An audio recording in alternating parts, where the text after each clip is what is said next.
네, 예레미야 28장 6절과 7절 말씀 같이 읽어봅니다. 6절입니다. 선지자 예레미야가 말하니라. 아멘. 여호와는 이같이 하옵소서.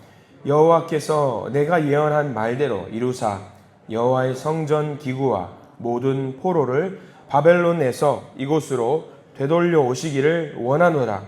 그러나 너는 내가 내 귀와 모든 백성의 귀에 이르는 이 말을 잘 들으라. 아멘. 오늘 이 말씀 가운데 하나님의 은혜가 넘치기를 기도하고 소망합니다. 우리 기도하는 마음으로 고백합니다. 하나님과 동행하겠습니다. 우리 옆 사람 축복하면서 하나님과 동행하십시오. 할렐루야. 하나님과 동행하시기를 바랍니다. 우리가 예레미야 28장 말씀을 함께 보게 됩니다. 예레미야를 땡땡땡 선지자라고 하면은 무슨 말이 있죠? 여러분 알고 있죠? 예레미야 선지자를 들고 눈물의 선지자라는 말을 많이 합니다. 눈물 많이 흘렸나 봐요. 이유가 뭘까? 태생적으로 눈물을 많이 흘리는 그런 사람일까? 그런 건 아닐 것 같아요. 영적으로 어두웠던 그 시대에 그 악한 것들을 보고 있노라니 마음이 좀 아파서 그런 눈물들을 많이 흘리는 사람이 아니었을까 생각을 하게 됩니다. 예레미야가 활동했던 시대는요, 대략 40년이에요. 40년 동안 활동을 하는데 사실 예레미야 바로 이전에 선지자가 없었어요.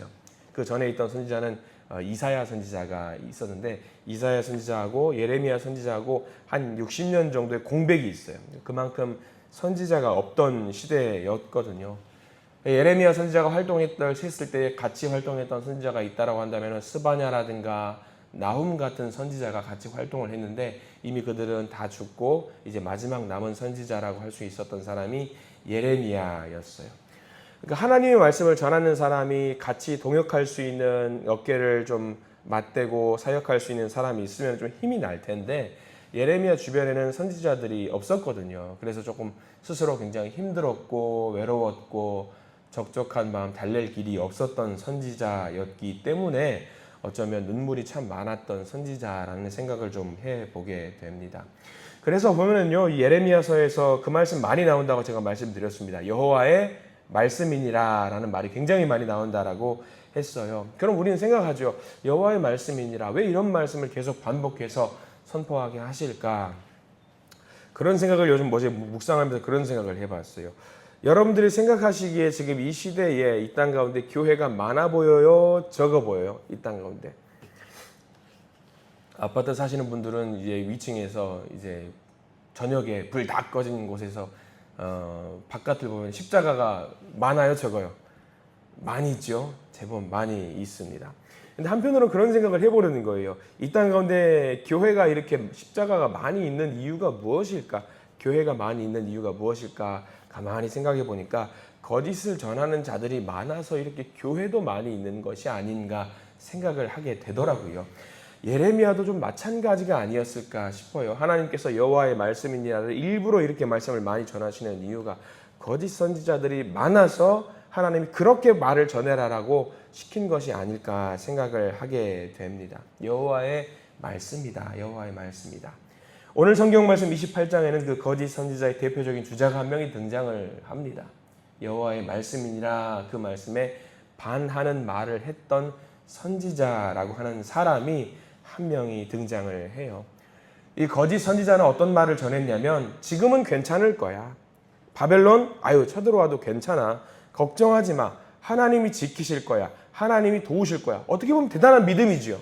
대단한 믿음인데 그렇게 말을 전하는 사람들이 어땠냐? 인기몰이를 좀 했어요. 아무래도 사람이 좀 듣기 좋은 말을 선호하잖아요. 우리가 바벨론을 결국에는 무찌르고 전 세계를 지배할 거야. 이런 말을 하면은 사람들이 뭐라고 생각하겠어요? 와, 대단하다. 박수 쳐주고, 야, 또 더 말해보세요. 더 말씀해. 하나님의 말씀을 더 전해주세요. 막 그렇게 환호하고 하면은 기분이 째지고 좋겠죠. 근데 예레미야가 그 모습을 보면 얼마나 속이 타겠어요. 눈물을 흘리면서 저게 아닌데, 정말 저게 아닌데 하나님은 우리가 바벨론 끌려갈 거라고 말씀하셨는데 그게 생명의 길이고 살 길이라고 말씀하셨는데 저게 아닌데. 그래서 예레미야가 하나님의 말씀을 제대로 전하려 치면은 야, 하나님이 끌려갈 거야 라고 말을 하면은 오히려 예레미야를 두고 매국노라고 손가락질하고는 했겠지요. 오늘은 그 선지자, 잘못된 선지자, 거짓을 전하는 선지자가 등장을 합니다. 1절 말씀부터 보면은 나와 있어요. 여러분들 1절 말씀 함께 볼까요? 28장 1절입니다. 그 해 곧 유다 왕 시드기야가 다스리기 시작한 지 4년 다섯째 달 기본 아술의 아들 선지자 하나냐가 여호와의 성전에서 제사장들과 모든 백성이 보는 앞에서 내게 말하여 이르되. 자, 선지자, 거짓 선지자 하나냐라는 사람이 등장을 합니다. 근데 그 사람이 뭐라고 말하느냐? 내내 하나님께서 27장 말씀에는 어떤 그 비유를 하나 드셔서 말씀하신 게 있어요.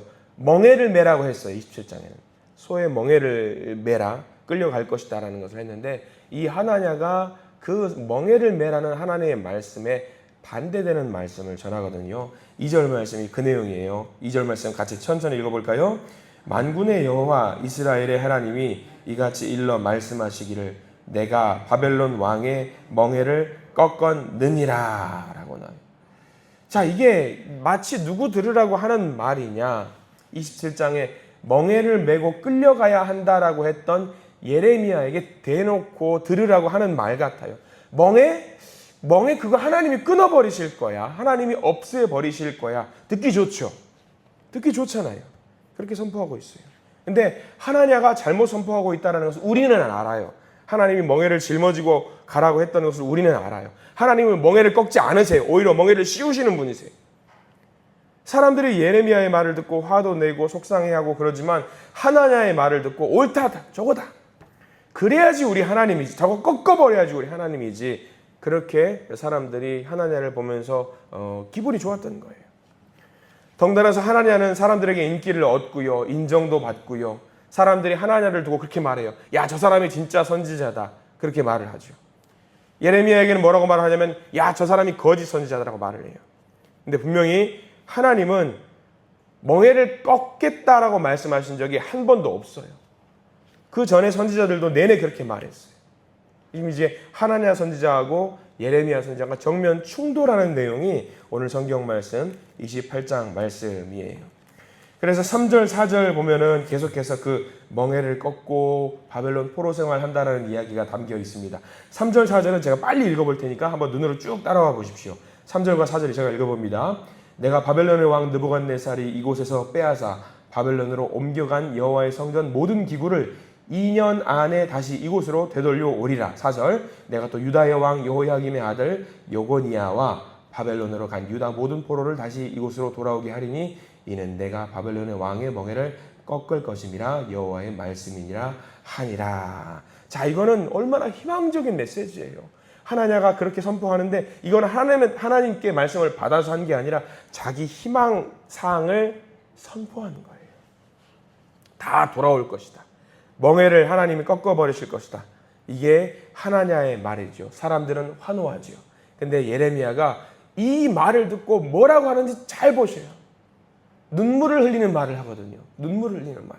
그래서 눈물의 선지자라는 말이 여기 한 절에 담겨 있어요.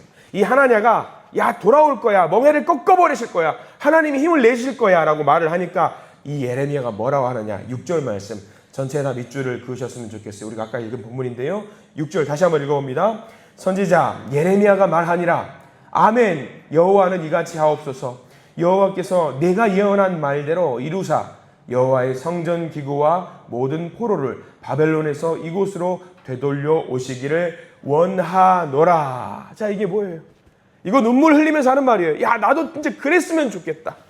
하나님, 네가 말하는 대로 하나님이 역사하셔서 바로 돌아와서 다시 성전에서 예배드릴 수 있었으면 좋겠다. 이 말을 천천히 읽어보면요, 눈물 나요. 네. 아멘. 나도 그랬으면 좋겠다. 하나님의 말대로, 이 하나냐의 말대로 됐으면 좋겠다. 동의한다. 아멘이다. 얼마나 슬프겠어요, 이 상황. 그래서 예레미야가 눈물의 선지자라고 하는 거예요. 근데 예레미야는 알아요. 이게 잘못됐다라는 것을. 그러니까 말씀을 전하는 것은요, 자기 이야기하는 거 아니에요. 하나님의 말씀을 전하는 거고 하나님의 입을 대언하는 건데 내 희망사항을 말하는 게 아니라 하나님의 뜻을 전하는 거거든요. 하나님과 같은 바람과 소망 말할 수 있습니다. 아유, 나도 그랬으면 좋겠다 고백할 수는 있어요. 저도 이 말씀 묵상하면서 그런 생각을 많이 하게 되더라고요. 과연 나는 나 좋으라고 하는 말을 전하고 있는 건가? 하나님의 말씀을 전하고 있는 건가, 이런 생각들을 잠깐 하게 됐거든요. 우리도 마찬가지죠. 나는 하나님의 말씀을 듣는 건가, 나 좋으라고 나 좋은 말씀을 받아먹고 있는 건가, 내가 그 말씀을 받고 나 좋은 대로 행동하는 건가, 나 좋은 대로 실천하는 건가, 아니면 정말 하나님의 뜻대로 행동하고 하나님의 뜻대로 실천하고 있는 건가, 내가 원하는 말만 듣고 내가 원하는 것만 건져내는 것은 아닌가. 우리가 이것을 잘 구분할 수 있어야 되는데, 지금 유다 백성들은 하나냐와 예레미야 두 중간에 서서 구분을 못하고 있는 거예요. 잘못된 것을 선택하고 있는 거예요. 얼마나 아픈지 몰라요. 여러분들 혹시 목사님이, 이 시대를 살고 있는 목사님들 어떤 말씀을 전하기를 원하셔요? 여러분들은? 야, 내가 원하는 말씀을 나도 들었으면 좋겠다. 저도 마찬가지예요. 저도 딱 이 예레미야처럼 아멘이에요. 성도님들이 듣기 좋은 말씀, 저도 전하고 싶은 마음이 있을 때가 많아요. 근데 우리는 때로는 이 내가 싫은 말씀이라고 할지라도 내가 이것을 아멘으로 화답할 수 있어야 된다는 거예요. 저는 우리 성도님들이 저를 위해서 혹여라도 기도하시는 분들이 많이 계실 건데, 하나님의 말씀을 전하는 목사님이 되게 해달라고 기도해 주시기를 간절히 저는 소망을 해요. 내가 듣기 좋은 말, 아니면 목사님이 전하기 편한 말, 그런 말 말고 진짜 하나님의 말씀을 전하는 그런 사람 되게 해달라고 여러분들 저를 위해서도 기도 많이 해주시기를 부탁을 드립니다.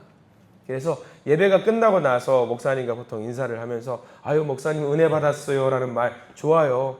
근데 그 말이 오늘 좀 좋았습니다, 그 말이 아니라 그 말이 내 마음을 울렸습니다, 하나님의 말씀을 받습니다, 그런 고백이 되기를 소망을 합니다. 하나님의 말씀을 있는 그대로 전했던 예레미야지만은요, 그 시대를 살았던 사람들은요, 그 말을 그대로 받지 못하고 하나냐와 같은 감언이설하는 말을 더 잘 수용을 했어요. 문제죠. 그래서 오늘 우리가 기도하실 때에 그런 기도 함께 하나님께 올리시기를 바랍니다. 내 마음에 내키지 않아도 하나님의 뜻이면 순종하는 그 길로 가게 해주세요. 그런 기도를 반드시 올리시고 응답받기를 소망합니다. 자, 그래서 우리가 8절 말씀까지 넘어가 볼까요? 8절 말씀 같이 한번, 이제 하나님의 진짜 마음이에요. 8절 말씀 읽어봅니다. 나와 너 이전의 선지자들이 예로부터 많은 땅들과 큰 나라들에 대하여 전쟁과 재앙과 전염병을 예언하였느니라. 이게 하나님의 말씀이죠. 이게 진짜 마음이에요. 야, 나도 하나님과 너와 같은 마음이다. 이 땅 가운데 자유와 평화가 있기를 소망하는데, 하나님은 뭐라고 선포하셨냐면 전쟁이 있을 것이고 재앙이 있을 것이고 전염병이 있을 것이다. 이게 하나님의 말이다. 이제 하나냐가 예레미야를 정면으로 이제 박해합니다. 10절과 11절 쭉 넘어가면 이제 본격적으로 하나냐가 하나님의 뜻에 반하는 행동을 해요. 자, 10절과 11절 이어서 천천히 읽어볼까요? 10절입니다. 선지자 하나냐가 선지자 예레미야의 목에서 멍에를 빼앗아 꺾고 모든 백성 앞에서 하나냐가 말하여 이르되, 여호와께서 이와 같이 말씀하시니라. 내가 2년 안에 모든 민족의 목에서 바벨론의 왕 느부갓네살의 멍에를 이와 같이 꺾어 버리리라 하셨느니라 하매, 선지자 예레미야가 자기의 길을 가니라. 자, 거기 밑줄 그으세요. 선지자 예레미야가 자기의 길을 가니라. 멍에를 짊어지는 일은 없다. 이 일은 벌어지지 않는다. 예레미야가 선지자가 말하는 저 일은 일어나지 않는다. 하나님의 뜻을 인간이 거부하고 파괴해버려요. 하나님을 거부하죠. 이 순간 예레미야가 얼마나 서러웠겠습니까? 울지 않았을까요? 속상해서. 하나냐와 사람들은 예레미야 앞에서 기고만장했겠죠.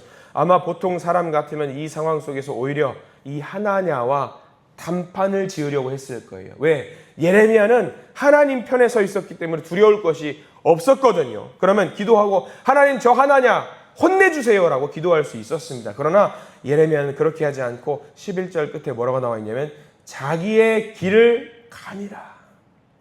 아무 말 하지 않아요. 자기 길을 가요. 왜? 싸울 의미가 없고 싸울 가치도 없어요. 자기의 길을 간다라는 것은 무엇이냐? 내게 맡겨진 그 사명의 길을 그냥 묵묵히 간다라는 거예요. 나도 화가 나지만, 나도 저 사람 정죄하고 싶지만 그거는 하나님께 맡기고 나는 내 일을 하겠다라는 거예요. 지금 이 시간이 너무 아까운 거예요. 어떻게든 지금 복음을 전하고 하나님의 말씀을 전해야 되는데 이 시간에 내가 저 사람하고 실랑이를 벌이고 있다는 것 자체가 무의미하다. 그저 맡겨진 일을 합니다. 선지자 하나는 이제 어떻게 하느냐? 예레미야의 목에서 멍에를 꺾어버리지만 하나님이 뭐라고 하시느냐? 이제 이 하나냐를 가만두지 않아요. 자, 13절 말씀 넘어가 볼까요? 쭉 넘어가서 13절 말씀에 뭐라고 나오는지 한번 읽어보겠습니다. 13절 시작. 너는 가서 하나냐에게 말하여 이르기를 여호와의 말씀에 내가 나무 멍에들을 꺾었으나 그 대신 쇠 멍에들을 만들었느니라. 이거 중요하지요. 하나님이 쇠 멍에를 씌우시겠다라고 하는 거죠. 나무 멍에는 부셔버릴 수 있어요. 쇠 멍에는요, 못 부셔요. 하나님의 강력한 뜻이지요. 자, 이렇게 하나님의 뜻을 거스르고 자기 영달과 자기의 만족과 유익을 위해서 거짓을 선포하는 자를 향해서 하나님이 이제 어떻게 하시느냐. 16절과 17절 말씀 보면 이제 하나냐의 최후가 나타납니다. 16절과 17절 같이 읽어보겠습니다. 그러므로 여호와께서 이와 같이 말씀하시되 내가 너를 지면에서 제하리니 내가 여호와께 패역한 말을 하였음이라. 내가 금년에 죽으리라 하셨느니라 하더니 선지자 하나냐가 그 해 7째 달에 죽었더라. 이 말씀이 선포되고 이렇게 언쟁이 있고 나서 2달 뒤에 하나냐가 죽게 돼요. 결국 죽게 되지요. 오늘 말씀의 핵심이 무엇일까요? 간단하지요. 내 마음에 드는 그런 말씀만 따라가는 것이 결코 좋은 것이 아니다. 그리고 하나님의 말씀은 모두 좋은 말씀이다. 우리를 살리는 말씀이고 생명의 길로 인도하는 말씀이다. 그 말씀이 때로는 달달할 수 있다. 그러나 때로는 쓰디쓸 수도 있다. 이겁니다. 우리는 말씀의 홍수 시대에 살고 있어요. 근데 우리가 그 말씀을 들으면서 영적으로 좀 분간할 수 있는 지혜를 달라고 여러분들 기도하시기를 바랍니다. 때로는 아픈 말이라고 할지라도, 아프게 나를 인도하시는 그런 상황의 인도하심이라고 할지라도 하나님이 우리를 살리신다라는 것을 믿고 그거를 분간하면서 순종하시는 저와 여러분들 되시기를 축원합니다. 하나님의 뜻을 따라가시는, 그래서 복된 삶을 누리시는 오늘 하루가 되기를 간절히 기도하고 소망합니다. 기도하겠습니다. 사랑과 은혜가 풍성하신 하나님, 오늘 예레미야의 말씀을 통해서 우리에게 말씀으로 비추어 주시니 감사를 드립니다. 주님, 우리는 언제나 듣기 좋은 말, 내 마음에 맞는 말만 듣기를 원할 때가 많습니다. 그러나 우리를 살리는 것은 사람의 말이 아니라 하나님의 말씀이라는 것을 믿습니다. 때로는 우리를 향해서 책망하는 말씀이라도, 순종하기 어려운 말씀이라도 겸손히 아멘으로 받아들이는 그 믿음을 허락하여 주시옵소서. 이 시대에 진리와 거짓이 함께 들려오는 가운데 살아가고 있습니다. 우리에게 성령의 분별력을 주셔서 사람의 생각과 사람의 소리가 아니라 하나님의 음성을 분명히 듣게 하시고 말씀 위에 굳게 서는 믿음의 사람들이 되게 해 주시옵소서. 또 예레미야처럼 사람의 인정과 박수를 구하는 것이 아니라 하나님께서 맡기신 사명을 끝까지 감당하게 하시고 우리 교회와 이 땅의 모든 목회자들 그리고 성도들이 사람의 귀를 즐겁게 하는 말 아니라 하나님의 진리를 담대히 선포하는 그런 사람들로 올곧게 서 있을 수 있도록 저희들 인도하여 주시옵소서. 오늘 하루 우리의 걸음을 온전히 맡깁니다. 인도하여 주시옵소서. 예수 그리스도 이름으로 간절히 기도드립니다. 아멘.